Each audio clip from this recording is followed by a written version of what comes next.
Hormuz జలసంధి వివాదంపై ఇరాన్తో చర్చలు ఫలప్రదమవుతున్న నేపథ్యంలో ఆ దేశ విద్యుత్ కేంద్రాలపై దాడులు 5 రోజుల పాటు వాయిదా వేస్తున్నట్లు డొనాల్డ్ ట్రంప్ ప్రకటించారు. పశ్చిమాసియాలో శాంతిని నెలకొల్పే లక్ష్యంతో సాగుతున్న ఈ చర్చల ఫలితాన్ని బట్టే అమెరికా తన తదుపరి కార్యాచరణను ఖరారు చేయనుంది. ఇరాన్పై దాడులు తాత్కాలికంగా నిలిపివేస్తున్నామని ట్రంప్ చేసిన వ్యాఖ్యల్ని ఇరాన్ తోసిపుచ్చింది. ట్రంప్ వ్యాఖ్యలను నమ్మలేమని ఆ దేశం పేర్కొంది. అమెరికాతో ఎలాంటి చర్చలు జరగడం లేదంది. ఇదంతా ట్రంప్ కుట్ర అంటూ ఇరాన్ ఆరోపించింది. సమయం చూసి దాడి చేసేందుకు ప్లాన్ చేస్తున్నారని విమర్శలు గుప్పించింది.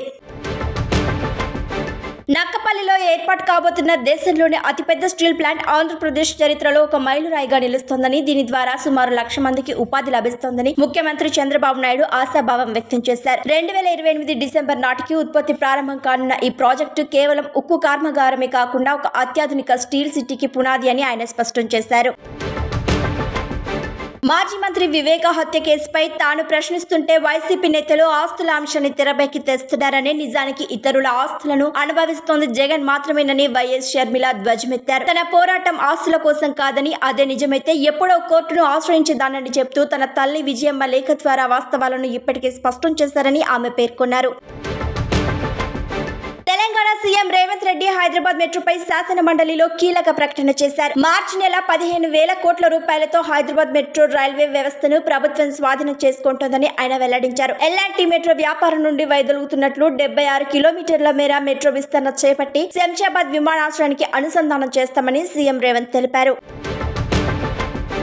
గత బీఆర్ఎస్ ప్రభుత్వం ప్రతి సీజన్ కు క్రమం తప్పకుండా రైతు బంధు అందిస్తే, ప్రస్తుత కాంగ్రెస్ ప్రభుత్వం హామీలను తుంగలో తొక్కి పెట్టుబడి సాయాన్ని ఎగ్గొడుతోందని మాజీ మంత్రి హరీష్ రావు విమర్శించారు. ఎకరాకు 15,000 ఇస్తామని చెప్పి ఇప్పుడు తగ్గించడమే కాకుండా ఒక సీజన్ రైతు భరోసాను ఎగ్గొట్టి రుణమాఫీ చేశామని గొప్పలు చెప్పుకోవడం సరికాదని ఆయన శాసనసభలో ఎద్దేవా చేశారు.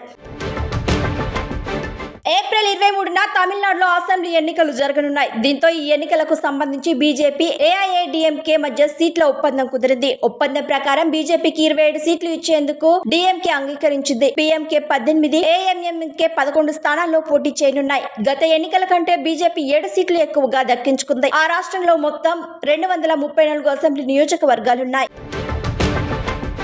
పశ్చిమాసియా సంక్షోభం వల్ల భారత్ కు ఎదురవుతున్న ముడి చమురు సరఫరా, వాణిజ్యపరమైన సవాళ్లను లోక్సభలో ప్రస్తావించిన ప్రధాని మోదీ ముఖ్యంగా ఎల్పీజీ కొరత లేకుండా చూడటమే తమ ప్రధాన లక్ష్యమని స్పష్టం చేశారు. గల్ఫ్ దేశాల్లో ఉన్న 1 కోటి మంది భారతీయుల భద్రతను నిశితంగా గమనిస్తున్నామని, దౌత్య మార్గాల ద్వారా వారికి అవసరమైన పూర్తి సహకారాన్ని అందిస్తున్నామని ఆయన వివరించారు.